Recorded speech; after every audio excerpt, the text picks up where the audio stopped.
Bab 111 Penelitian ilmiah tentang budidaya abadi. Aku ingin pulang dan mengambil sesuatu. Songsi memandang Penatua Yuan. Tuan muda, cepatlah. Penatua Yuan memperlakukan Songsi sebagai seseorang yang tingkat di bawahnya dan sangat sopan. Tunggu aku di sini. Aku akan segera kembali.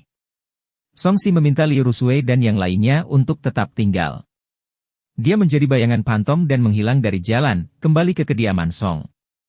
Hanya dalam waktu 1 bulan, Song Menshan tampak jauh lebih bobrok dari sebelumnya. Tanahnya tertutup debu dan sarang laba-laba. Beberapa tikus sedang mengendus-endus di sudut, mencari makanan. Bagaimanapun, Song Menshan telah mengalami bencana yang mengerikan dan tidak ada yang berani datang ke sini. Daun-daun berguguran beterbangan di angkasa luas dan angin dingin bertiup. Agak menakutkan. Jika bukan karena kekacauan di dunia, tidak buruk menjadi anak boros di sini. Songsi berkemah dan berjalan ke sumur kuno tempat dia memegang sebelumnya dengan ekspresi nostalgia. Tempat ini kembali terisi air sumur. Ini dia. Songsi membuka sistem dan menyiapkan titik kebangkitan alternatif di air sumur. Dia melihat dengan aneh. Jika dia benar-benar ingin kembali lagi di masa depan, dia bisa langsung memilih titik kebangkitan ini ketika dia meninggal dan kembali ke kampung halamannya. Mulai hari ini dan seterusnya, aku akan bersenang-senang. Songsi meletakkan tangannya di belakang punggung dan bersenandung, aku akan bersenang-senang. Dia berbalik dan pergi ke dalam ruangan untuk mengambil beberapa set pakaian. Kemudian, dia keluar dari kediaman Song. Teknik kontrol pedang angin. Songsi membentuk segel tangan dan pedang terbang muncul dari tas penyimpanannya. Benda itu mendarat di kaki Songsi dan membawanya ke atas. Nyala api berkedip-kedip saat dia terbang ke langit dengan suara mendesing. Sial, cepat sekali. Akselerasi yang tiba-tiba menyebabkan Songsi terjatuh. Untungnya, dia meraih pedang terbang itu dan terus bergerak maju di udara. Dia buru-buru melihat sekeliling. Untungnya, dia masih berada di Song Menshan dan tidak ada yang melihat momen di sekelilingnya. Sial, aku lupa kalau aku sudah mencapai ranah yayasan pendirian. Kekuatanku jauh lebih kuat dari sebelumnya. Songsi mengumpat sambil menyesuaikan posisinya. Segera, dia kembali ke keadaan santainya. Angin dan api di bawah kaki menari-nari bagai meteor merah yang melesat melintasi langit. Dia menggambarkan secara kasar ketinggian terbangnya. Dia hanya akan mencapai batasnya ketika mencapai ketinggian sekitar 1000 kaki. Namun, batasan ketinggian tersebut bukan karena tingkat rusaknya yang kurang, melainkan karena artefak Dharma yang sepertinya telah mencapai batasnya. Adapun kecepatan terbangnya kira-kira bisa mencapai 100 km per jam. Itu mirip dengan metro lambat di kehidupan sebelumnya. Namun untuk mencapai kecepatan itu, metro harus membakar banyak minyak. Padahal dia sebenarnya bisa melakukannya sendiri dan hanya menggunakan artefak Dharma. Ini jauh lebih kuat daripada sains. Songsi melihat pedang terbang itu dan mulai mempelajari prinsip-prinsipnya. Ia merasa pasti akan banyak kejutan yang tidak dapat dijelaskan jika mempelajari kultivasi dari sudut pandang ilmiah. Mengingat landasan dasar formasi arai, karena rune dan kekuatan tabu pada artefak Dharma juga merupakan bagian dari formasi arai. Songsi masih dapat melihat hal-hal tertentu yang dapat menjelaskan cara kerja artefak Dharma. Jadi ini semacam rune yang melonjak. Pengetahuan yang diberikan oleh sistem cukup mengagumkan dan mengasyikkan karena saya belum pernah membaca buku yang berhubungan dengan formasi arai. Songsi merasa bahwa rune formasi arai mengandung misteri tertinggi dunia budidaya. Bahkan dia tidak bisa memahaminya. Dia menarik kembali pandangannya dan mempercepat untuk kembali. Di gang sepi dekat gerbang kota, Big Smart sedang bertukar pandang genit dengan Mei Niang ketika dia tiba-tiba mendengar suara udara terkoyak. Dia mendongak dan tidak bisa menahan diri untuk tidak melompat dan berteriak. Tuan muda, di sini. Aku melihatmu. Nyala api berhenti, memperlihatkan Songsi yang mengenakan jubah panjang. Tuan muda, kamu bisa terbang dengan pedang sekarang. Keren sekali. Big Smart tampak iri. Terbang dengan pedang juga merupakan mimpinya. Aku juga akan memberimu pedang terbang. Pergilah bermain sendiri. Songsi mengeluarkan tas penyimpanan dan melemparkannya ke Big Smart. Penampilannya yang murah hati membuat Mei Niang diam-diam tertawa. Tuan muda, Anda begitu murah hati setelah menjadi seorang kultivator. Liu tua sangat beruntung bisa bersamamu. Big Smart memeriksa dan menyadari bahwa selain pedang terbang, ada banyak hal lainnya. Itu adalah aset seorang kultivator. Dia mendecakkan lidahnya dan berkata, "Tuan muda, Anda memberikan semuanya kepada saya. Bagaimana menurutmu?" Song Si berkata kepada Liu Rusui dan orang lain yang menunggunya, "Aku tidak punya pekerjaan lain. Ayo pergi." Tuan muda Song, kamu terdengar seperti akan kembali ke rumahmu sendiri. Sepertinya kamu benar-benar ditakdirkan dengan istana Yaomun. Penatua Yuan sangat mengagumi Song Si. Tanpa disadari, Song Si telah memimpin tim ini. Ini terutama karena saya sekarang menjadi tunawisma. Saya sedang mencari tempat tinggal. Song Si membuat segel tangan dan pedang terbang itu mulai bersinar terang. Dia memandang Liu Rusui dan berkata, "Saya akan membawanya." Penatua Yuan, Anda dapat mengurangi satu orang bersama Anda. Dengan begitu Anda bisa terbang lebih lama. Menerbangkan artefak Dharma membutuhkan budidaya dalam jumlah besar. Oleh karena itu, seseorang biasanya harus berada pada tahap akhir dari ranah penyempurnaan Qi, tetapi meskipun demikian mereka tidak dapat terbang jauh. Hal ini kira-kira seperti sebuah mobil yang tidak bisa berjalan setelah menghabiskan seluruh bensinnya. Dan waktu yang dibutuhkan oleh seorang kultivator untuk pulih jauh lebih lambat dibandingkan waktu yang dibutuhkan sebuah mobil untuk mengisi bahan bakar. Selama lebih dari 1000 mil. Jika pengemudi tidak istirahat dan terus mengemudi, akan memakan waktu 10 jam. Jika dia beristirahat 2 atau 3 kali, dibutuhkan waktu sekitar 20 jam untuk mencapainya. Sedangkan bagi para pembudidaya, karena waktu pemulihannya lebih lambat dibandingkan mobil. Bahkan jika penatua Yuan adalah penggarap pendirian yayasan dan sebanding dengan mobil kecil, masih perlu 2 hari baginya untuk membawa serta 4 orang lagi. Setelah mendengar ini, penatua Yuan mengangguk, karena Anda sudah berada di ranah yayasan pendirian, Anda dapat membawa serta seseorang. Ini adalah kesempatan bagus untuk melatih kecepatan pemulihan energi esensi Anda juga. Tuan muda, saya juga ingin menaiki pedang terbang. Kata Big Smart penuh semangat. Kesal. Song Si belum belajar cara menggunakan pedang terbang untuk membawa orang. Sekarang, dia hanya bisa menggendong Liu Rusui. Tidak mungkin dia menggendong pria kekar. Oke, Big Smart melompat ke atas selimut artefak Dharma milik penatua Yuan. Tuan muda Song berbakat dan seni bela diri yang dia kembangkan sangat eksplosif. Namun, penerbangan jarak jauh menguji kecepatan pemulihan daya tahan dan energi esensi seseorang. Ingatlah untuk mengontrol konsumsi Anda. Penatua Yuan mengingatkan. Tidak apa-apa. Saya akan memikirkannya ketika saya mencapai tahap itu. Song Si sedang tidak berminat untuk melestarikan esensi purbanya. Meskipun tingkat kultivasinya 7 kali lipat dari seorang kultivator normal, energi esensinya belum terlalu padat. Namun dia baru saja menerobos, jadi bagaimana mungkin dia tidak mencoba merasakan bagaimana rasanya terbang cepat? Swear, ayo. Song Si mengulurkan tangannya dan terkekeh. Pedang terbang setara dengan mobil di kehidupan sebelumnya. Sekarang, dia juga punya mobil. Liu Rusui tersenyum, menginjak tanah dan berinisiatif untuk melompat ke pelukan Song Si. Dengan tubuh lembut di pelukannya dan aroma lembut mengalir ke hidungnya, darah Song Si mendidih. Dia benar-benar ingin bermain-main dengannya saat itu juga. Dia membentuk gerakan mantra dan mengaktifkan pedang terbang. Dengan suara yang menusuk, pedang terbang itu dengan cepat melayang ke langit. Ayah, pelan-pelan. Liu Rusui memeluk Song Si erat-erat karena ketakutan dan memutar matanya ke arahnya. Apakah kamu tidak ingin aku cepat? Song Si menyeringai. Bajingan, apakah kamu tidak takut jatuh dan mati? Ada banyak kultivator yang tidak mahir terbang dengan pedang. Liu Rusui menegurnya. Jangan khawatir, saya sangat stabil. Song Si tersenyum percaya diri. Sebagai seseorang yang pernah terjatuh, dia telah melewati tahap pemula. Dia menggunakan energi esensinya untuk memblokir hembusan angin. Di bawah akselerasi yang cepat, dia langsung mencapai batas kecepatan pedang terbang. Berlayar di udara di luar kota, Song Si berhenti dan berbalik untuk melihat selimut harta karun Dharma yang lambat namun sangat nyaman yang melaju di sepanjang dirinya. Pandangannya tertuju pada Sungai Jin dan Sungai Yuan.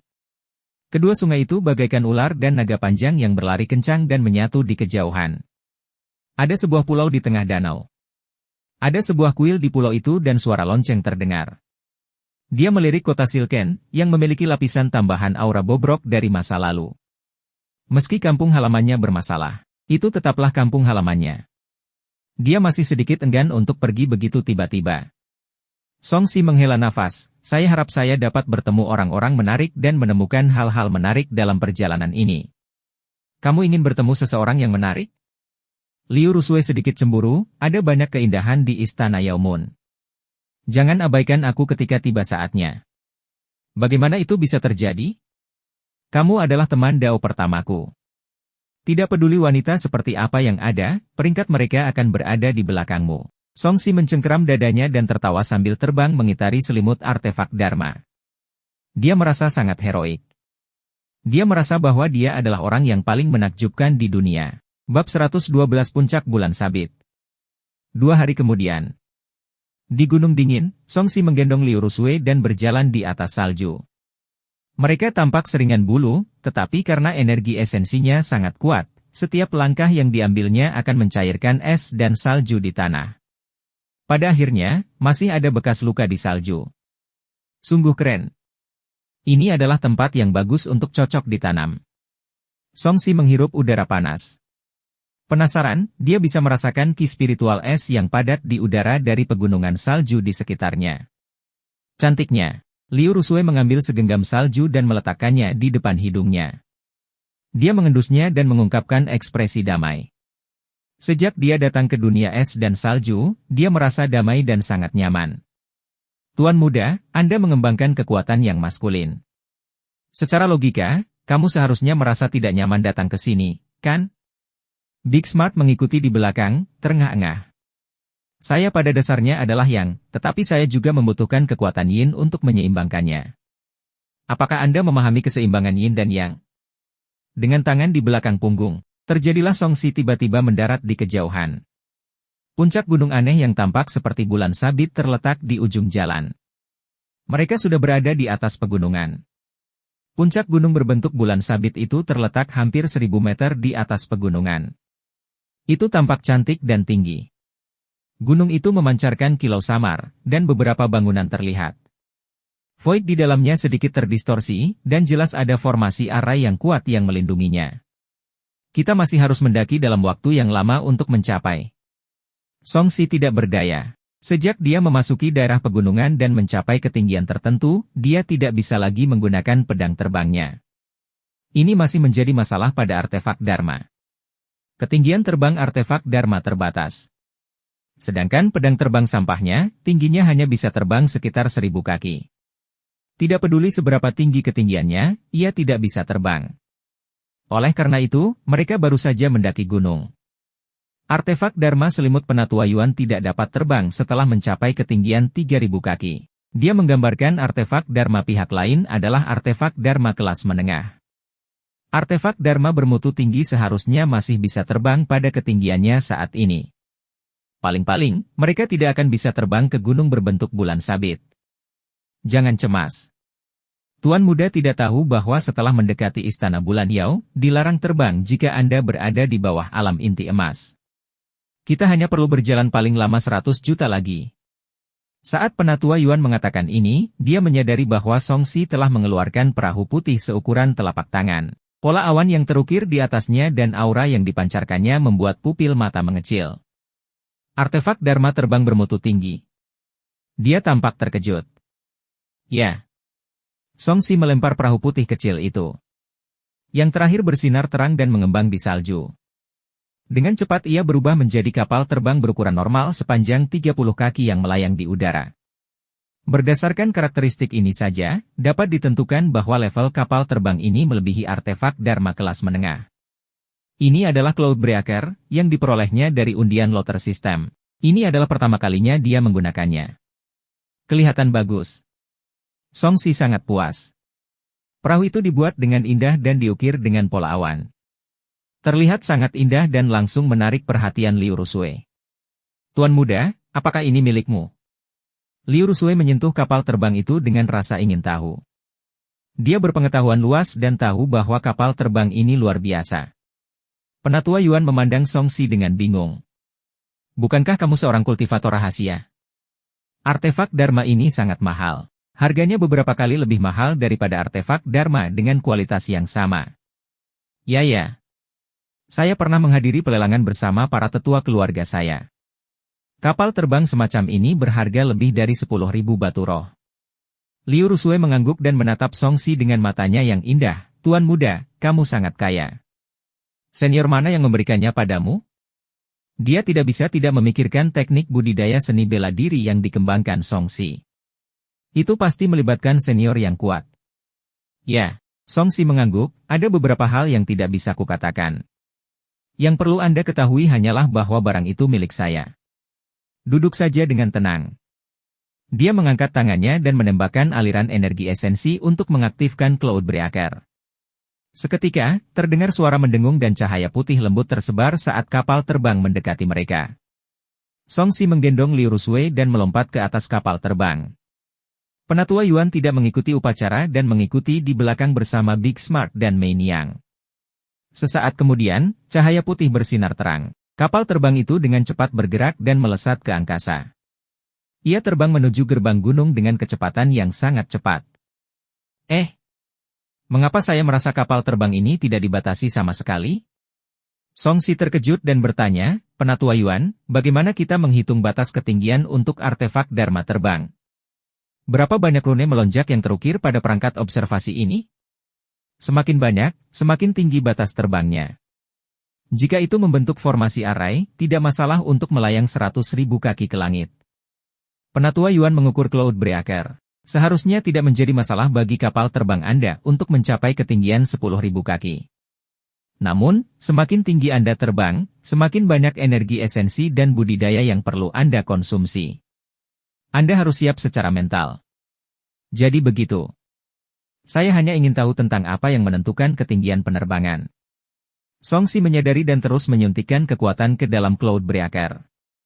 Dengan suara swoosh, kapal terbang itu berubah menjadi seberkas cahaya dan melewati awan di langit. Kecepatannya 10 kali lebih cepat daripada terbang dengan pedang. Tak lama kemudian, ia sampai di kaki Gunung Bulan Sabit. Sebelum melangkah lebih jauh, berhentilah. Jangan terlalu dekat. Ada formasi arai yang melindungi puncak gunung. Anda akan menabrak penghalang formasi arai dan bahkan menarik serangan formasi arai. Penatua Yuan mengingatkan. Oke. Songsi berhenti tepat waktu dan mengamati puncak gunung yang tampak aneh itu dengan rasa ingin tahu. Dia tidak merasa itu terbentuk secara alami. Ini adalah sekte luar Istana Bulan Yao, Puncak Bulan Sabit. Ia memiliki nama yang sama dengan alam pertama dalam teknik budidaya yayasan pendirian Istana Yaomun kami. Penatua Yuan memperkenalkan sambil tersenyum dan memandang Liu Rusue, Anda seharusnya lebih mengenal tempat ini. Ya. Saat itu, kami tinggal di sini selama setengah tahun. Setelah berhasil mencapai tahap pemula teknik undangan bulan, kami kemudian diatur untuk berlatih di berbagai tempat. Liu Rusue tersenyum dan menatap Songsi, saya tidak menyangka akan kembali secepat ini ketika saya pergi. Tunggu, gunung sebesar itu hanyalah sekte luar. Semakin Songsi melihatnya, dia menjadi semakin terkejut. Meski puncak gunung itu seperti bulan sabit yang miring dan agak tipis, namun tetap saja sangat besar. Tuan Muda Song, menurut Anda apakah istana Yaomun kita sangat kecil? Penatua Yuan tidak bisa menahan tawa, sebagai salah satu dari 9 sekte khusus kian besar, kami menempati tanah 100 mil di dekat pegunungan bulan surgawi. Saat itulah kian besar menguasai dunia kultivasi. Sekarang dunia berada dalam kekacauan, jika kita mau, akan mudah bagi kita untuk memperluas wilayah kita 10 kali lipat. Songsi tenggelam dalam pikirannya. Dia telah belajar tentang klasifikasi sekte tersebut dari buku-buku kuno. Ada kelas biasa 1, 2, dan 3, serta nilai khusus yang melebihi kelas 1. Jika dia memasuki Istana Yaomun, apakah itu setara dengan memasuki akademi terbaik di kehidupan sebelumnya? Tuan Muda, Istana Yaomun sangat besar. Apa yang kita lihat sekarang hanyalah sebagian kecil saja. Kami belum berhak melihat sisanya. Liu Rusue mengingatkannya dengan lembut, Tuan Muda, lain kali jangan bereaksi seperti ini. Kamu akan ditertawakan jika orang lain mendengarkanmu. Wajah Songsi berkedut. Dia tampak seperti orang desa. Pada saat ini, suara laki-laki yang lembut terdengar, Elder Yuan, kamu kembali begitu cepat. Sepertinya semuanya berjalan lancar. Songsi melihat ke arah suara itu. Di tengah fluktuasi di udara, sebuah pintu terbentuk dan seorang anak laki-laki cantik keluar. Bab 113. Aku hanya ingin memberi rumah pada wanita ini. Pria itu mengenakan topi hijau dan tampak seperti tuan muda. Dia terlihat lebih cantik dari wanita biasa. Namun, wajah orang ini terlalu lembut dan tidak memiliki kejantanan apapun padanya. Terlebih lagi, ia tampak telah merias wajah dan meminyaki rambutnya. Itu tidak sesuai dengan standar estetika Song Si untuk pria. Song Si melihat dan memutarnya. Perhatiannya melewati pintu perak dan dia menyadari bahwa ada dunia lain di dalamnya. Benar-benar berbeda dengan dunia es dan salju di luar. Ada rumput hijau dan banyak bunga. Tuan muda Simen, ini adalah murid sekte luar baru yang guru hargai, Liu Rusui. Bagaimana dengan dia? Song Si menyadari bahwa dia sedang menata dan mengambil inisiatif untuk memperkenalkan dirinya, rekan Dao Liu Rusui, Song Si. Apakah kamu gila karena ingin menjadi pendamping Dao dari seorang yang berkuasa Qi Refinement di ranah yayasan pendirian? Atau apakah Anda memiliki motif tersembunyi? Suara Simen Lei dingin dan bertanya-tanya, menyebabkan ekspresi Liu Rusui berubah. Saat saya bersama Suer, saya masih di Qi Refinement. Song Si berkata dengan tenang. Samar-samar dia merasa bahwa bocah cantik ini sedikit bermusuhan. Mungkinkah dia memperhatikan wanita itu? Oh.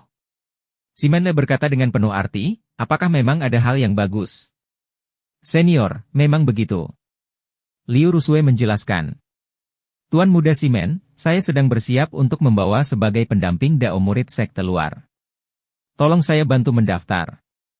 Kata Penatua Yuan. Baiklah, masuk. Beritahu aku kampung halaman dan umurmu. Kota Silken, 18 tahun.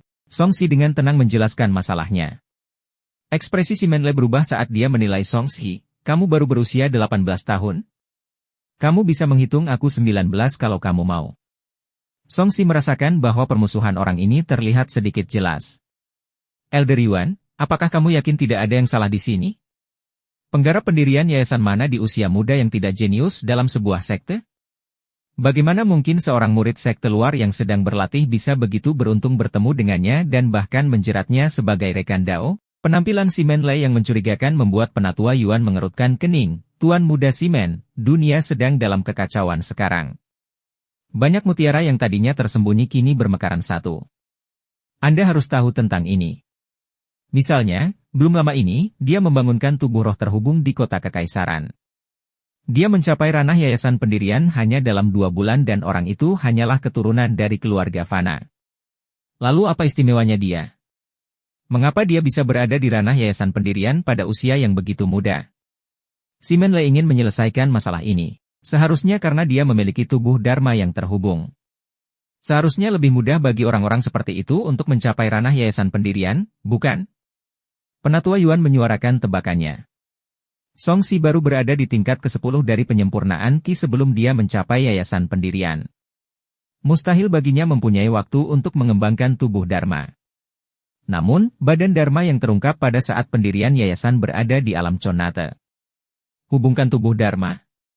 Bukan bakat yang buruk. Untuk mengolahnya sebelum ranah inti emas akan memastikan bahwa perjalanan Anda ke depan akan cukup lancar. Sedikit rasa cemburu melintas di wajah Simen Lei. Dia tidak mengatakan apapun dan mengeluarkan token giok. Dia membuat segel tangan dan menulis sesuatu di udara. Lalu, dia melemparkan token kayu ke Song Si. Ini adalah tanda identitas sementara. Jangan berjalan santai setelah Anda masuk. Jika terjadi sesuatu, Anda harus menanggung konsekuensinya. Dia berkata dengan dingin dan memberi jalan bagi Song Si untuk masuk. Berbeda dari apa yang dia bayangkan, di mana ada keindahan di mana-mana. Setelah masuk, terlihat agak sepi. Kadang-kadang, dia melihat seseorang, tetapi mereka tampak terburu-buru dan tampak sangat sibuk. Sebaliknya, bunga dan tanaman di sepanjang jalan sangat indah. Gaya arsitekturnya indah dan elegan serta ditata dengan rapi. Murid sekte luar tahun ini masih berlatih di luar. Murid-murid lainnya juga sedang berkultivasi. Jika tidak ada yang penting, biasanya mereka tidak akan keluar. Liu Rusui melihat Song Si sedikit terkejut dan memberitahukan alasannya. Pada saat ini, liontin giok di tangan Simen Lei bersinar. Dia menerima pesan itu dan berbalik. Liu Rusui, ikutlah denganku menemui guru. Pada titik ini, dia berkata dengan enggan kepada Song Si, kamu ikut juga. Itu tadi cepat. Song Si mengira dia harus menunggu beberapa hari. Mengapa dia harus bertemu dengan guru begitu dia tiba? Dia bahkan tidak siap secara mental. Di saat yang sama, dia terkejut karena si Men Lei adalah murid Ziyu. Di masa depan, karena dia akan berada di sekte yang sama dengan Liu Rusui, dia merasa bahwa si Men Lei adalah orang yang picik. Selamat, Suer, Song Si. Anda diterima oleh guru pada saat Anda tiba. Jelas sekali bahwa guru sangat peduli terhadap Anda. Anda harus tampil baik nanti. Penatua Yuan memberi selamat kepada mereka dari samping. Liu Rusui menjadi sedikit gugup dan tanpa sadar meraih tangan Song Si. Latar belakang apa yang dimiliki tuanmu? Jelaskan itu padaku. Song Si bertanya. Dia adalah seorang kultivator inti emas dan sesepuh sekte dalam. Dia salah satu orang paling menjanjikan di istana Yaomun untuk membentuk jiwa yang baru lahir. Liu Rusui merasa iri. Karena itu, guru adalah salah satu anggota inti sekte ini. Statusnya sangat dihormati. Oh. Song Si mengangguk dan mengikuti si Men Lei ke belakang gunung. Dalam sebuah persegi, formasi arai melingkar dengan warna berbeda diukir. Si Men Lei tidak mengatakan apapun sepanjang jalan. Dia memimpin mereka ke formasi arai melingkar dan melantunkan mantra. Formasi arai menyala terang, dan ruang di sekitarnya terdistorsi. Song Si hanya merasa linglung sesaat sebelum dia muncul di istana. Baru saat itulah dia bereaksi. Itu seharusnya adalah formasi teleportasi jarak pendek sekarang. Sungguh ajaib. Ikuti aku. Si Men Lei membawa mereka lebih jauh ke dalam istana. Setelah melewati beberapa pintu, mereka tiba-tiba berhenti. Tunggu di sini. Song Si tertinggal sementara Liu Rusui dibawa ke kamar tidur. Segera, dia keluar sambil tersenyum. Tuan muda, saya sudah secara resmi mengakui tuan saya. Namun, guru ingin menguji Anda sebelum memutuskan apakah akan mengizinkan Anda memasuki istana Yaomun. Anda harus bekerja keras. Liu Rusui melambaikan tangan kecilnya dan memberitahunya apa yang harus dilakukan Song Si selanjutnya. Aku akan melakukan yang terbaik. Song Si tidak terlalu percaya diri. Song Si, kemarilah. Suara si Men Lei terdengar. Song Si menarik napas dalam-dalam dan berjalan mendekat. Dia cukup penasaran seperti apa rupa peri Ziyu. Dia dibawa ke aula dalam yang sepi. Di depannya ada tangga yang ditutupi lapisan kain kasa ungu. Di belakangnya ada tempat tidur batu giok di mana sosok anggun terlihat samar-samar terbaring. Song Si mau tidak mau melirik lagi keindahan misterius yang tidak jelas ini. Pada akhirnya, si Men Lei mendengus dingin. Pertahankan pandanganmu. Jangan mengira kamu bisa melihat-lihat hanya karena kamu berada di luar. Wanita cantik adalah pasangan yang cocok untuk pria. 2. Wanita cantik adalah pasangan yang cocok untuk pria. Adalah pepatah Tiongkok yang menggambarkan bagaimana pria selalu mengagumi dan ingin mengejar wanita cantik. Aku hanya mengaguminya. Song Si mengoreksinya dan membungkuk pada sosok anggun itu. Salam, senior. Kamu masih sangat muda, tapi lidahmu sudah fasih.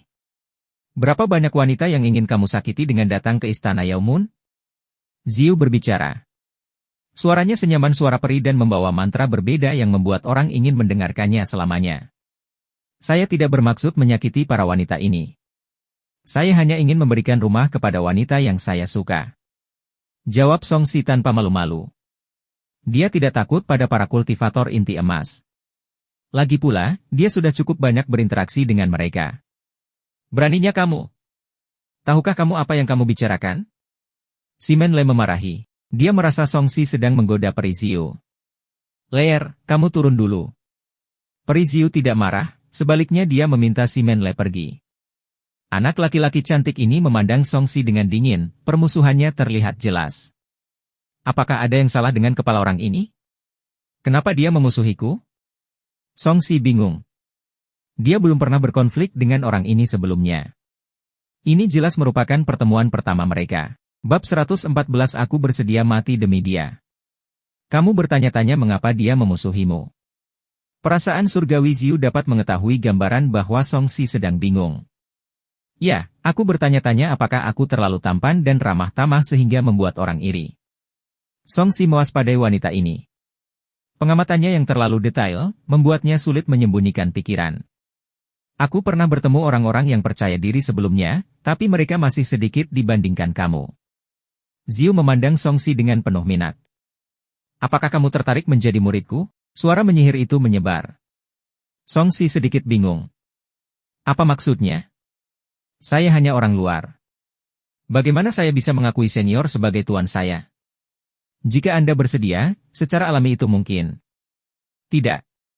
Ketika Songxi mendengar ini, dia merasa ada sesuatu yang salah dan menolaknya tanpa ragu-ragu. Beri aku alasannya. Ada sedikit keceriaan di mata Ziu. Tahukah kamu bahwa kamu menolak kesempatan untuk bekerja lebih dari beberapa dekade? Saya tahu, tapi sifat tekniknya tidak cocok. Songxi tidak percaya bahwa ada makan siang gratis di dunia ini. Kecuali itu adalah sesuatu yang diberikan kepadanya oleh sistem. Tidak buruk. Anda adalah seseorang yang memiliki cara berpikirnya sendiri, bukan hanya mengikuti arus. Ziu duduk. Sosoknya yang anggun mampu membuat imajinasi pria pun menjadi pembohong. Matanya berbinar, kamu telah lulus ujian pertama. Sekarang, ini adalah tes resmi. Tes resmi. Songxi terkejut dan menyadari ada sesuatu yang tidak beres. Astaga! Dua pasang cahaya pilar ungu tiba-tiba keluar dari mata Ziu dan mendarat di mata Songxi, menyebabkan matanya berhenti fokus dan menjadi kusam. Ziu menarik keinginan Songxi, dan suaranya menjadi serius.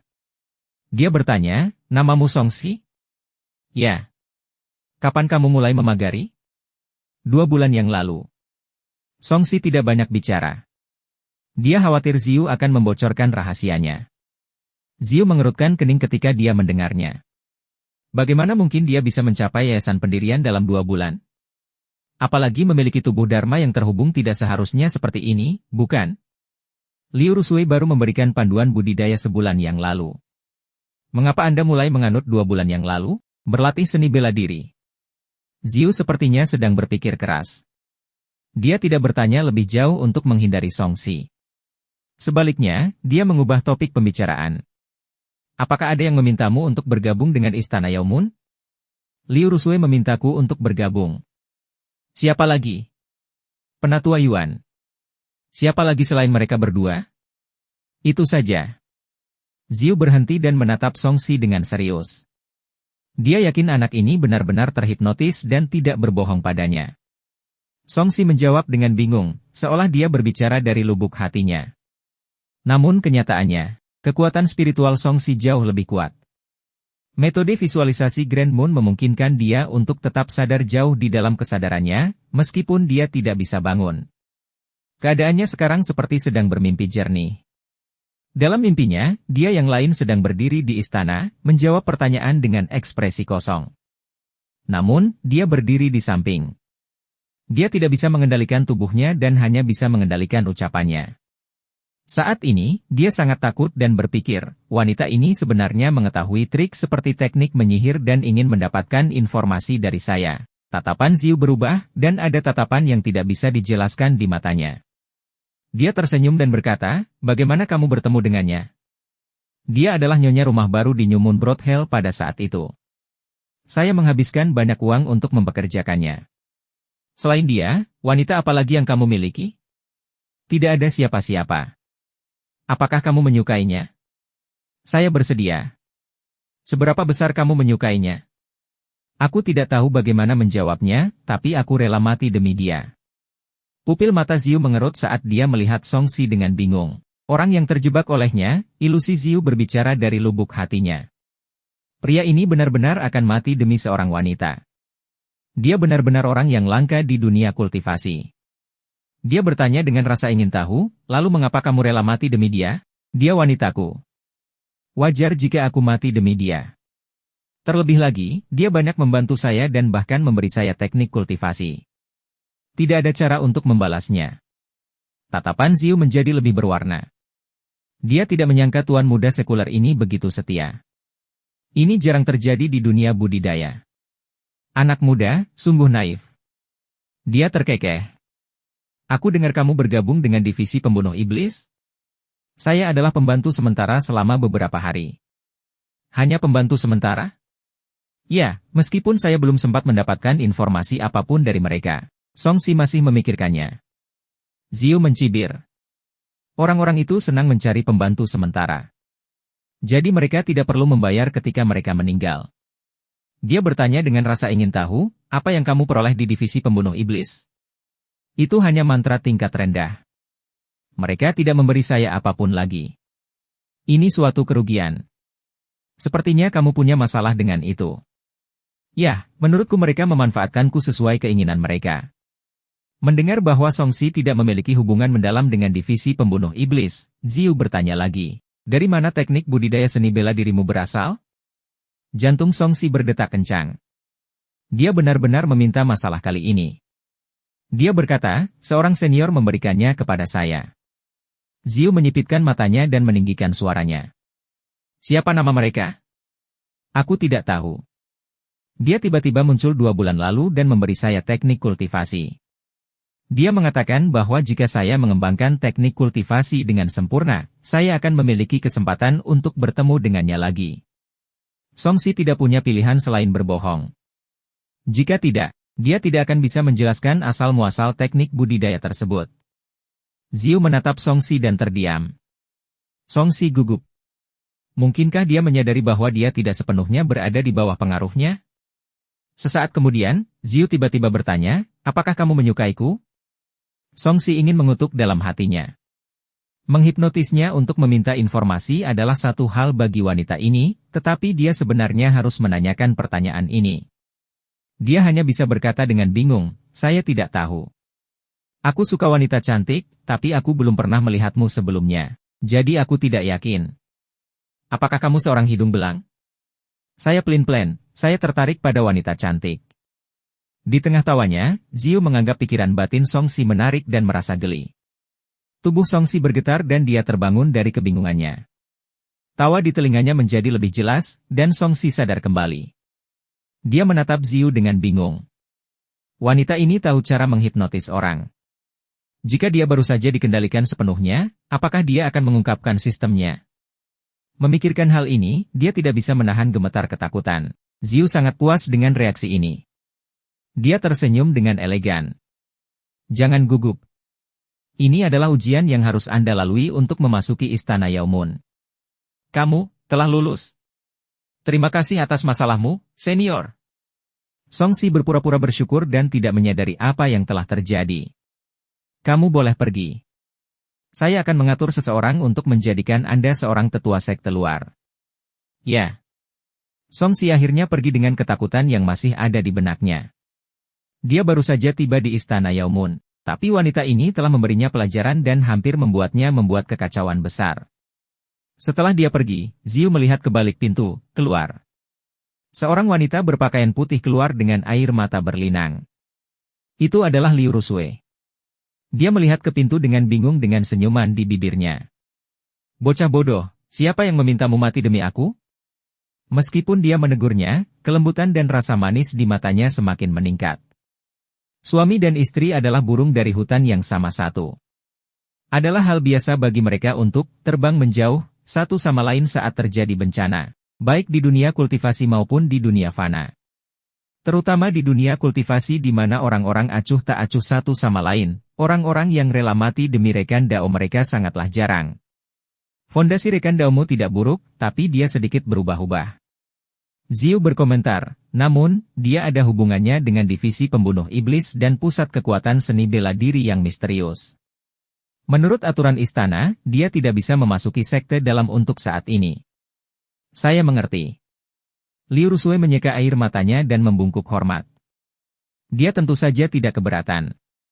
Faktanya, sudah cukup baik bahwa Songsi bisa lulus pemeriksaan. Setidaknya, dia bukanlah seseorang yang memiliki motif tersembunyi. Bab 115 menyebabkan formasi transmisi meledak. Ini adalah hadiah ucapan selamatku untukmu. Ada mata air roh es yang dapat membantu Anda mencapai ranah pendirian fondasi sempurna. Manfaatkan kesempatan ini untuk menjaganya tetap baik. Saya harap Anda bisa bersinar di kompetisi sekte dalam waktu setengah tahun. Ziyu mengeluarkan botol giok dan membuangnya. Liu Rusue menyambutnya dengan terkejut dan berkata dengan penuh semangat, terima kasih, Guru. Mata air roh es adalah objek spiritual.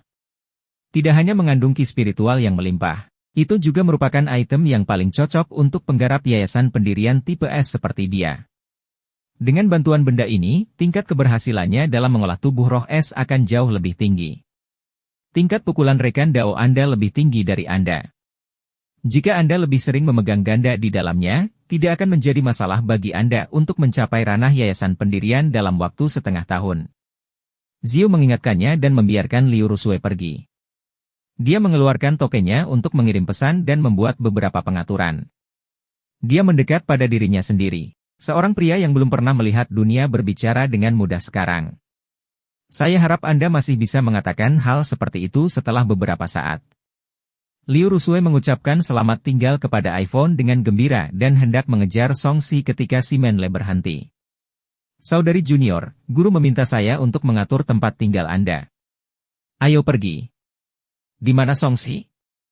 Liu Rusue melihat pemandangan yang menakjubkan. Jika dia tidak dapat menemukan kita, dia akan menunggu di pintu masuk teleportasi. Si Manley berkata dengan bangga, apakah kita murid sekte dalam harus peduli padanya, satu-satunya tetua sekte luar? Tidak bisakah dia ikut denganku? Dia belum mendapatkan token tetua sekte luar dan tidak memiliki hak untuk berjalan-jalan di sekte dalam dengan santai. Jika dia mengikuti kami dengan gegabah, belum lagi memprovokasi serangan formasi arai, akan merepotkan jika dia ditemukan oleh para tetua penegak hukum. Si Manley berkata dengan nada menghina, ayo pergi. Guru meminta saya untuk mengatur gua budidaya berkualitas tinggi untuk Anda. Sangat sedikit murid baru yang mendapatkan manfaat seperti itu. Liu Rusue awalnya ingin menghadiahkan Song Si dengan baik. Tanpa terlihat, gurunya mungkin tidak akan menghadiahkan mata air roh es yang begitu berharga segera setelah dia menjadi muridnya. Setelah mendengar kata-kata si Manley, dia tidak berani mengambil risiko melanggar peraturan istana hanya agar Song Si mengikutinya. Setelah Song Si meninggalkan istana, dia tidak melihat Liu Rusue atau si Manley. Dia hanya bisa berjalan kembali ke formasi transportasi dan menunggu. Namun setelah beberapa saat, dia tidak melihat Liu Rusue. Di mana dia? Song Si tercengang. Dia tidak tahu bahwa Liu Rusue telah dibawa ke sekte dalam untuk menetap. Si Manley sepertinya sudah melupakannya juga. Lupakan saja, aku akan keluar sendiri. Song Si melangkah ke susunan teleportasi melingkar dan menundukkan kepalanya untuk melihat rune perak yang lebat. Memikirkan metode segel tangan si Manley, dia mencoba mengikutinya. Bas dengungan. Cahaya perak formasi arai bersinar terang, dan ruang dengan cepat terdistorsi, menyelimuti dirinya. Susunan teleportasi ini sangat sederhana. Song Si tersenyum ketika sosoknya menghilang dan memasuki lorong yang terdistorsi. Namun, ekspresinya dengan cepat berubah saat dia merasakan tekanan destruktif menimpanya. Uci. Tubuhnya langsung dihancurkan menjadi pasta daging oleh kekuatan spasial dan dia berubah menjadi kabut darah yang melayang di kedalaman ruang hampa.